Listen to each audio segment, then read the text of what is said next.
The topic is the Nashville Civil Rights Movement, and we're talking to Professor Gloria McKissack, who was a participant in the Nashville Civil Rights Movement. And of course, Professor McKissack, we promised that we'd give you an opportunity to talk about faith and adversity. I think, as you've indicated, for the first time in a real sense, meeting the race issue in Nashville, Tennessee. Let's talk about your involvement and how you became involved in this movement, especially when your father had already warned me that not he to. did not wish you to become involved. Let's talk about it from that perspective. Okay, so here I am in Nashville with this cultural shock.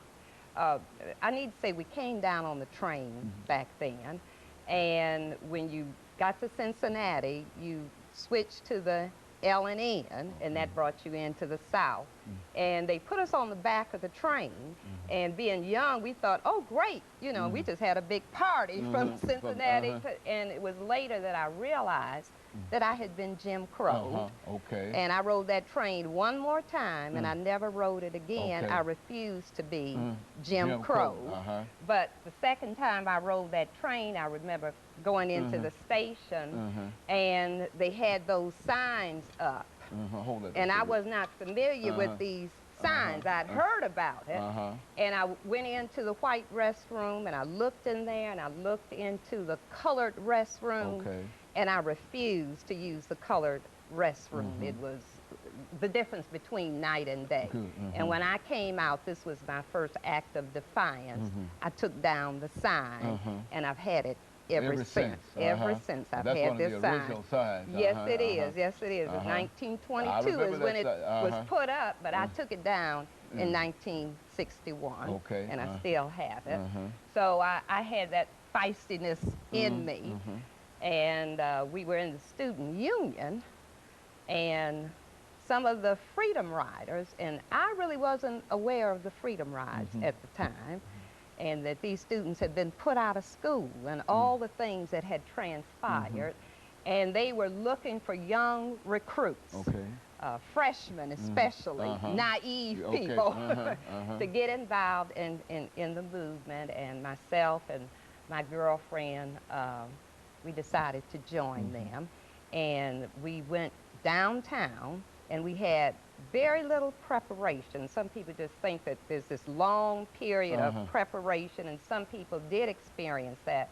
But we went to First Baptist, and we had one day, about a half an hour, preparing us for nonviolence. You know, and again, that was a transition. I was a Detroit girl, and we fought our battles, you know, so, but anyway, we went to Wilson Quick, was my first encounter. Wilson Quick is about across from where the new downtown library is located. That was Candyland then. It's totally different now. But after a short period of training and telling us to go limp and be nonviolent and not talk back, et cetera, I found myself at Wilson Quick.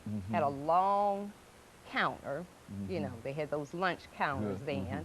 And when we walked in, this was my first sit-in, everyone left out, and a mob formed on the outside, and there we were in the back, sitting at tables, and fear had not come to me yet. It was an experience, it was an adventure, but it got real to me as they dragged those students out one by one, the bus boys.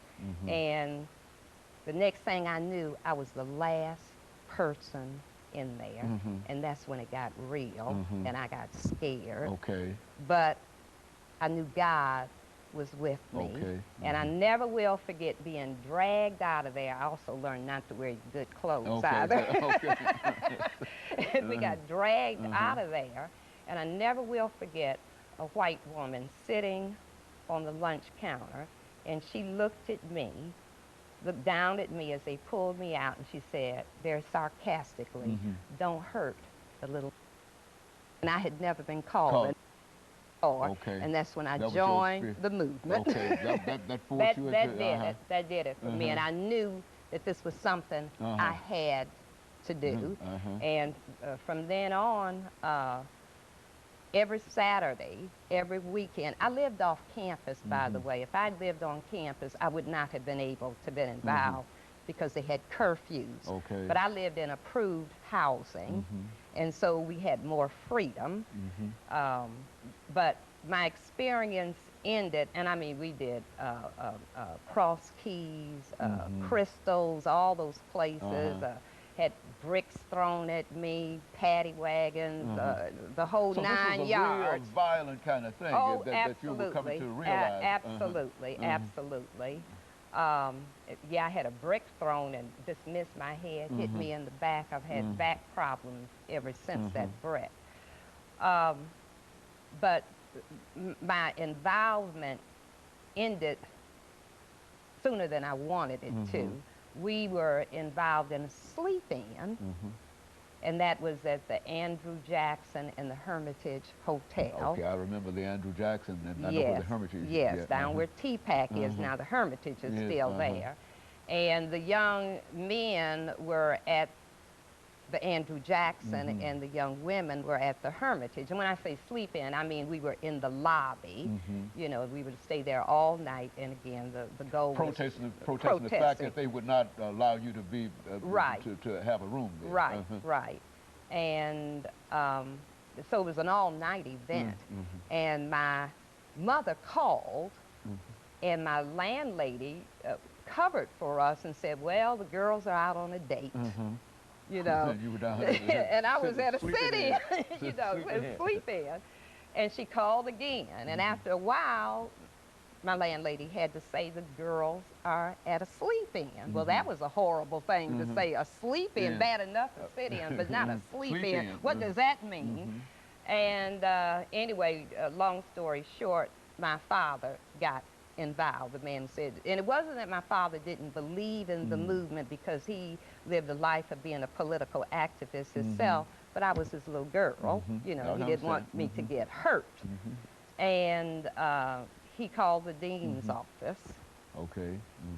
And the next morning, I had to meet with Dean Payne. You remember Dean Payne? No one wanted to have to meet with Dean Payne. And I had a choice that either I was moved on campus and under curfew and get out of the movement, or I had to come home. Okay. Okay, and of course, let's have this second commercial break, Professor McKissack, and then we'll give you an opportunity to talk about some of the notable personalities that you became involved with during this time. And of course, we'll be back with our audience following this very short commercial break.